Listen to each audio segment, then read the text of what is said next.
The Devil Made Me Do It, also known as The Conjuring 3, is a 2021 American supernatural horror film directed by Michael Chavez.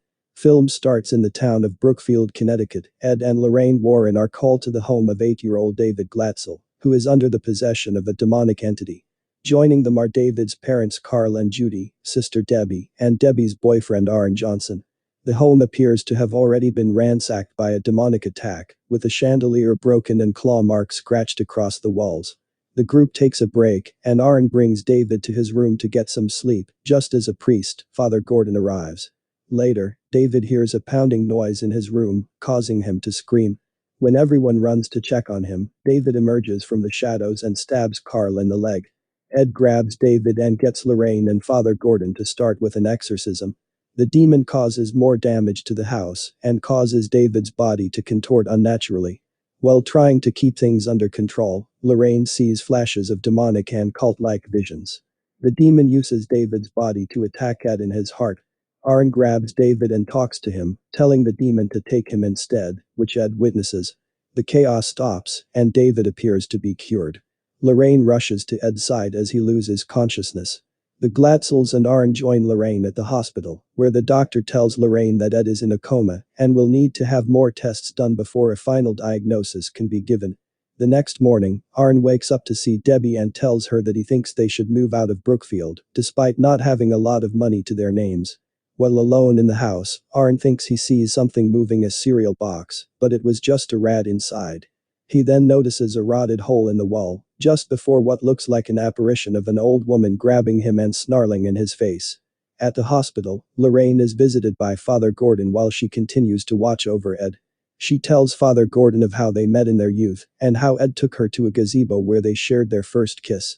Aaron is startled at his job when he sees another apparition, causing him to be sent home. He arrives to find Debbie with their landlord, Bruno Sauls. Just as this happens, Ed wakes up to find Lorraine and their daughter Judy by his side. He tells Lorraine that the demon is in Aaron now. She tries to call the Glatzel house, but nobody answers because Bruno has turned on the music too loud. Lorraine then calls the police and warns them to get to the Glatzel house. Aaron feels more and more unwell, seeing what looks like Bruno manhandling Debbie.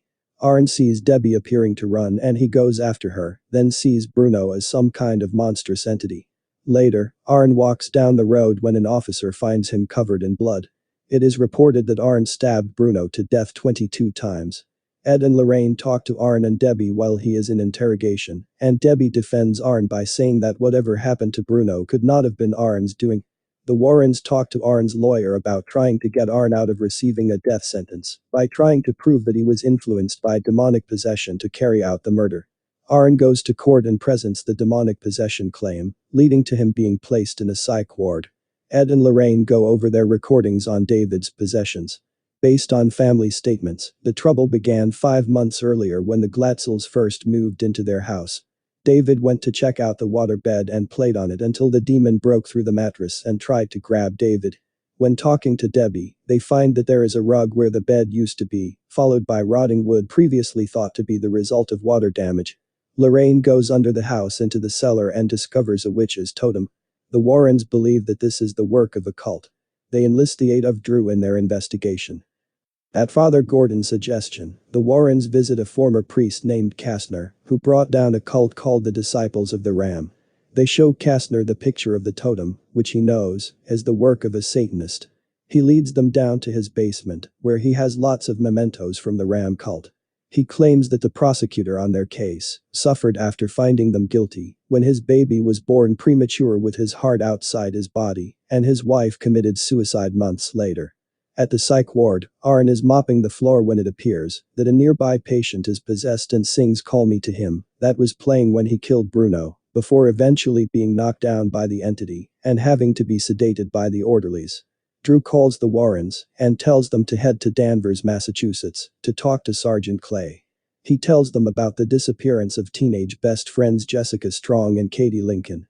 Katie was stabbed 22 times as well, and Jessica was never found, but a totem just like the one at the Glatzel house was recovered from the crime scene. Clay initially refuses to allow the Warrens to check into the case file until Lorraine proves her clairvoyant abilities to Clay in front of the other officers. Debbie and David visit Arn, where he describes what he has been feeling. David knows it completely and causes them to realize that the same thing that got David is what is plaguing Arn right now. Clay drives the Warrens to the site in the woods where the girls disappeared. Lorraine finds the spot where a possessed Jessica started stabbing Katie, but the connection makes Lorraine mimic it to the point where Ed must get her to stop.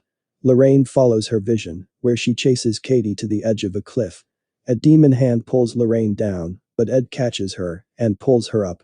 Lorraine tells him and Clay that Jessica must be at the bottom of the river after falling over. A recovery team goes by and indeed finds a body.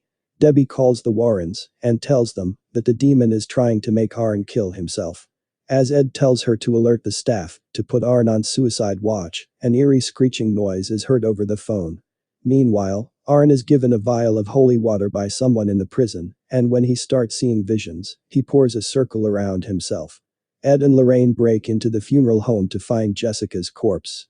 Lorraine takes her hand and enters the connection, finding herself in what appears to be a dark basement with black candles and occult books. She finds the occultist woman that Arn saw earlier, just as she is attempting to possess Arn into slashing his wrists. Lorraine stops this, and guards find Arn. The occultist acknowledges Lorraine and gets a large man's corpse to come alive. Ed pulls Lorraine away from Jessica's hand to sever the connection and stopping the big corpse from attacking. However, Lorraine tells Ed that the woman now knows who they are. The Warrens meet with Debbie and Drew to go over more research. They connected the curse between the two murders, as the occultist got the totems in the possession of both parties involved, which led to the possessed committing a murder, Jessica to Katie, Arn to Bruno, before the murderer ended up killing themselves.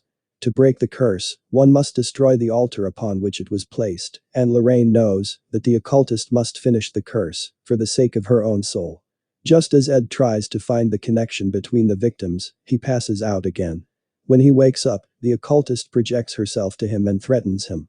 The naked fat corpse attacks again, and when Ed goes after him, he finds that he was almost attacking Lorraine. They realize that the occultist set something up for her to invade the space, and they uncover a totem inside a vase with rotted flowers. Upon further investigation, Ed and Drew learn that Jessica got her totem in a box from her school, Fairfield University, leading Ed to realize that the occultist works near there. At the same time, Lorraine goes to visit Kastner for help again. She follows him into the basement, where he reveals that he had a secret daughter, Isla, who is the occultist. And trying to prevent her from being drawn into the occult, he got her interested. Kastner informs Lorraine that there is a tunnel under the house where Isla used to play, which is where the altar may be located. Lorraine then hears footsteps and realizes Isla is in the house. Lorraine goes to find the tunnel, while Isla finds Kastner and slits his throat. Father Newman is with Debbie at Arn's side, although he feels Isla's presence. Just as Lorraine discovers the altar, Isla prepares to bring the curse to its conclusion. Ed then rushes to the house and goes to find Lorraine, only for Isla to find him and blow powder into his face, possessing him and making him go into a rage, trying to swing a sledgehammer at Lorraine.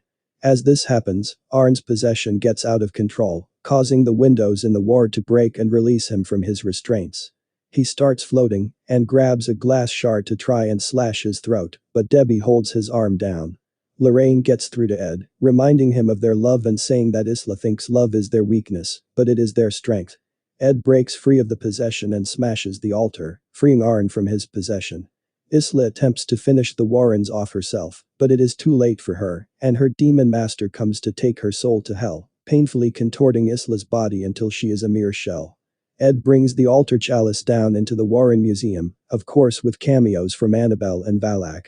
They then join Debbie at the courthouse as Arn's trial goes underway. Text states that Arn was found guilty of manslaughter and served 5 years in prison. He married Debbie while incarcerated, and they are still married to this day. The final scene shows Ed bringing Lorraine to a gazebo he built in honor of the memory from when they were first dating.